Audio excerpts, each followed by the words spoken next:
Hi. So we are starting the INA Current Affairs batch for Mains 2022, and if you actually want to prepare some 200 plus topics, देखो current affairs, ask some of the candidates who got selected. Current affairs नहीं होता यार. Current affairs contemporary affairs होता है. If you will go and see previous year question paper, National Food Security Act का salient feature पूछ रहा हो. Act came in 2013. कैसे फिनिश करोगे उसको? ऑयल सीड्स का कुछ क्वेश्चन पूछ लेगा जो विजन आया होगा 2 साल पहले 1 साल पहले. और सेलिएंट फीचर मतलब यू शुड नो.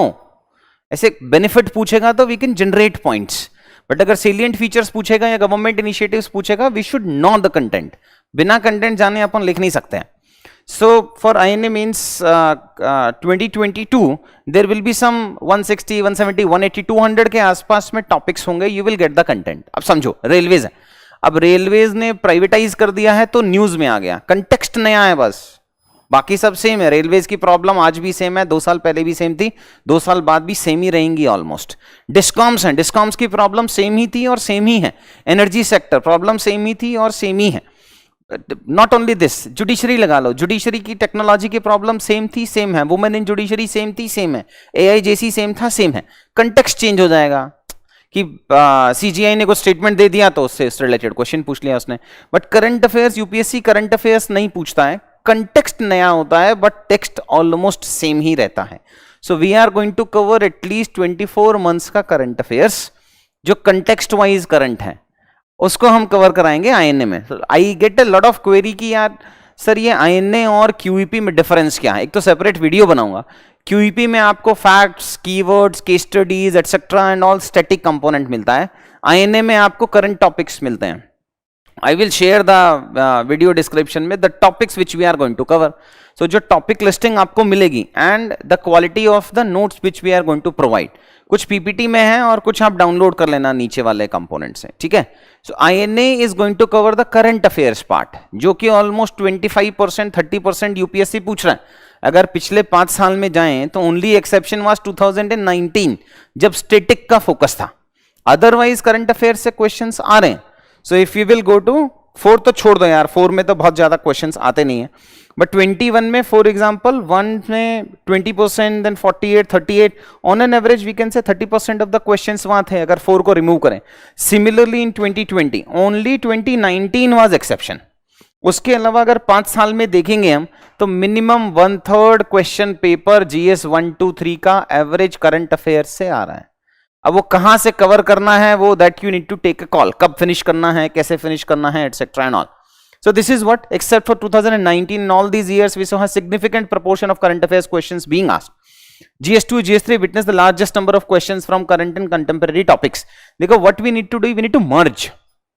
एक स्टैटिक का टॉपिक में करंट अफेयर्स कैसे ऐड करना है और एक करंट अफेयर्स के टॉपिक में स्टैटिक का कंपोनेंट कैसे ऐड करना है. सो QEP और INA के कोर्सेज को मर्ज करेंगे, will suffice for means preparation. अगर फाइनेंशियल कंस्ट्रेंट्स नहीं है तो दोनों कोर्सेज लेके कॉम्प्लीमेंट करेंगे वो एक दूसरे को और उसको फिनिश करेंगे. जैसे एग्रीकल्चर है, एग्रीकल्चर की थीम में जब मैं QEP में पढ़ाऊंगा तो एग्रीकल्चर पूरा क्या होता है वो पढ़ाएंगे. Different components, pre production, production, post production.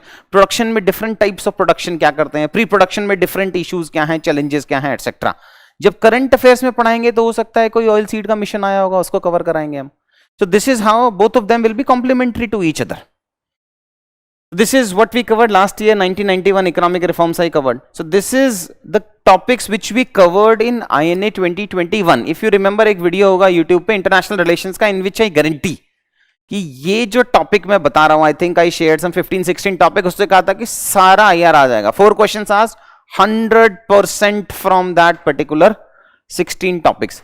कुछ क्वेश्चंस कुछ सेक्शंस में हम प्रेडिक्ट कर सकते हैं. इंटरनेशनल सिक्योरिटी है, इंटरनेशनल रिलेशंस वाला पार्ट है, कुछ सोशल इश्यूज वाले पार्ट है. उसमें जो भी करंट के टॉपिक्स आते हैं हम प्रेडिक्ट कर सकते हैं. सो उसके हैंडआउट अगर आपको ऑलरेडी पता है कि ऑकस से क्वेश्चन आ रहा है, ऑकस का हैंडआउट हो गया, ऑकस क्लास में कवर हो गया, वो चांसेस बढ़ जाते हैं कि if we can replicate, confidence भी बढ़ जाता है एग्जाम में. So these are certain topics in paper 1 which UPSC asked and in which section we covered in the INA last year. ये बाकी क्वेश्चंस हैं पेपर 2 के etcetera and all this things, women in judiciary and all. This is how we covered all this topics. तो इतना simple question है, distinction between capital budget and revenue budget. इतनी बार पढ़ाया मैंने कि capital means anything which is related to asset liability, long term में आता है। इसका बहुत अच्छा डायग्राम बना सकते हैं हम इसमें। ये क्वेश्चन है जिसमें 6 मार्क्स आने चाहिए। In this particular question we should fit 6 marks actually. ये क्वेश्चन पूछो डिफरेंस बिटवीन कंप्यूटिंग मेथोडोलॉजी। अब ये मैं क्लेम नहीं कर रहा हूं, बट अगर आप यूट्यूब पे जाएंगे तो आप देखोगे GDP base year revision search करना by M K Yadav, you will find it. But last year cover नहीं कराया था क्योंकि 6 साल पुराना क्वेश्चन यूपीएससी पूछेगा, ऐसा कैसे प्रेडिक्ट कर पाएंगे हम। सो सम ऑफ दीज टॉपिक्स हैंडआउट्स में होंगे और कुछ इस तरीके के टॉपिक्स हम पैरेलली पढ़ा देते हैं। मतलब if you will listen, problem क्या होता है ना कि when we read a content तो रिटेंशन थोड़ा कम हो जाता है, बट क्लास में आ रहे हो, पैसा दे रहे हो, फीस दे रहे हो, उसके बाद वीडियो देख रहे हो, रिटेंशन बढ़ जाता है। The way faculty discusses, the way faculty forces you to brainstorm on this particular topic, the way we are going to write answers in the class. So current affairs की class में हर दिन एक answer minimum हम cover कराते हैं। Dimension generation आप खुद करोगे उसके लिए, so that will help you actually to make your mind more fertile. These are certain deliverables of this, some 160, 170 to 200 के आसपास में टॉपिक कवर कराएंगे, which will include everything, which will include history also, if कुछ current में news में है, geography also, society also, polity व social issues etc, economics, science and tech and all सब कवर होगा इसमें। Next daily in class answer writing होगा, practically use current affairs. कोशिश करेंगे किसी सेलेक्टेड बच्चे को भी आपके साथ साथ में आंसर्स लिखने के लिए, so that you will have a comparison कि ये आपका आंसर है और ये किसी अच्छे जो who got selected this year only will give the answer. Also we will give you 1-pager note at the end जो final उसके लिए होगा। Then special value added sessions by some subject experts and all, and then finally we are going to cover some 6 to 7। अगर आप इस साल interview में हमारे साथ थे तो हमने एक टेलीग्राम ग्रुप बनाया था ना जिसमें 7 न्यूज़पेपर्स का एडिटोरियल जा रहा था, या फिर अगर आप आउटसाइड स्टूडेंट भी हैं तो रेनबो वाले में जो हम 7 एडिटोरियल्स दे रहे थे उस वाले से कंटेंट निकाल के we are going to cover all these current affairs के topics and the handouts. Split of these sessions will be 7, 8, 9 economics की क्लासेस लेंगे, ये मैं लूंगा। Polity, national and social issues ये मेजरली मैं लूंगा। वुमेन रिलेटेड कुछ कुछ टॉपिक्स हैं जो दिव्या मैडम लेंगे। इंटरनेशनल रिलेशंस एंड ऑल ये मैं लूंगा। Then we have environment, geography etcetera and all this things, ये मेजरली शिखा लेंगे एंड ऑल। पॉलिटी वाला कुछ कुछ और कंपोनेंट इसमें ऐड होगा जो मोस्ट प्रोबेबली साइनिल लेंगे। This is how coal sand mining. देखो करंट अफेयर्स अगर स्टैटिक क्वेश्चन है, अब ये कोस्टल सैंड माइनिंग तो स्टैटिक टॉपिक है, इसमें तो करंट का कुछ भी नहीं है। करंट कैसे है, examples. So see this particular answer introduction में डाल दिया and all this things, but impact of sand mining environmental processes में it affects the coastal terrain and leads to coastal erosion. Example डाल दिया आपने, Karnataka government is forced to spend crores of farm barriers against it. तो ये usage अगर static भी question है, I think ये 19 में आया था, अगर स्टैटिक क्वेश्चन है करंट अफेयर्स यूज नहीं करेंगे तो मार्क्स नहीं आएंगे।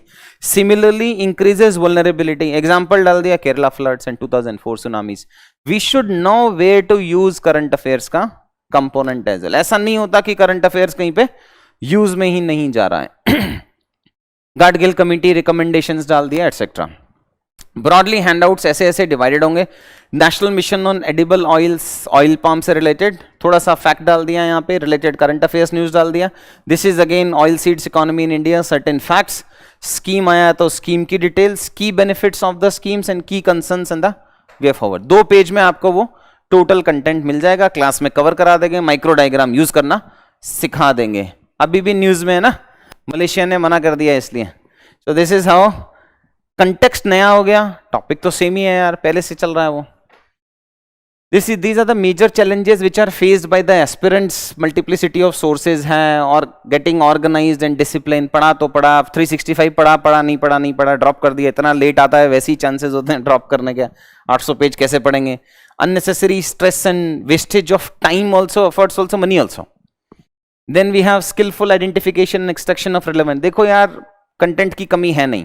If you will find content on oil seeds, ऐसा थोड़ी है कि मैंने कुछ नया इसमें कंटेंट पढ़ा दिया होगा, कुछ भी नहीं है।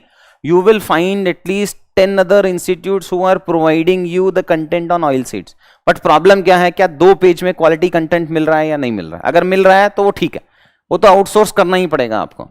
Then we have conceptual clarity, under preparedness. ये बोथ प्री और मेंस दोनों में ही रहता है कि आता बहुत है बट आंसर नहीं लिख पा रहे हैं। अब 300 250 मार्क्स में से जो आपको नंबर मिलना है वो तो उसी बेसिस पे मिलेंगे कि how well you are able to write irrespective of how good you know. So वो वाले पार्ट में and ability to creatively use. देखो स्ट्रेस के साथ प्रिपरेशन नहीं हो सकता है, even if you are attempting first time और यू आर अटेम्प्टिंग फोर्थ और फिफ्थ टाइम. स्ट्रेस के साथ में आंसर लिखोगे तो नहीं पेपर पास होगा, that is for sure. Unless and until you became creative. Innovation जब तक नहीं करोगे तब तक कंपेरेटिव एज नहीं मिलेगा, और वो एज लाने के लिए तो स्ट्रेस फ्री होना पड़ेगा. वो कब आएगा? जब कॉन्फिडेंट होगे. कॉन्फिडेंट कब होगे? जब इनफ प्रैक्टिस किया होगा. So these are certain challenges which are faced by the aspirants, and somehow I'm trying to cover majority of these issues with INA courses. ये कुछ एक्स्ट्रा वैल्यू एडेड चीजें हैं जो हम प्रोवाइड कराएंगे एंड ऑल कुछ करके, वो यहाँ से देख लेना आप क्या क्या कवर कराएंगे. ये प्रीवियस ईयर सेलेक्टेड कैंडिडेट्स हैं जो INA QP etcetera and all सारे बैचेस के थे. सम ऑफ देम आर यहाँ के बाद में वापस से अटेम्प्ट लिखना भी स्टार्ट हो रहा है. ठीक है. So the batch is starting from I think 16th of June. तो 16 को मिलते हैं ओरिएंटेशन. Thank you.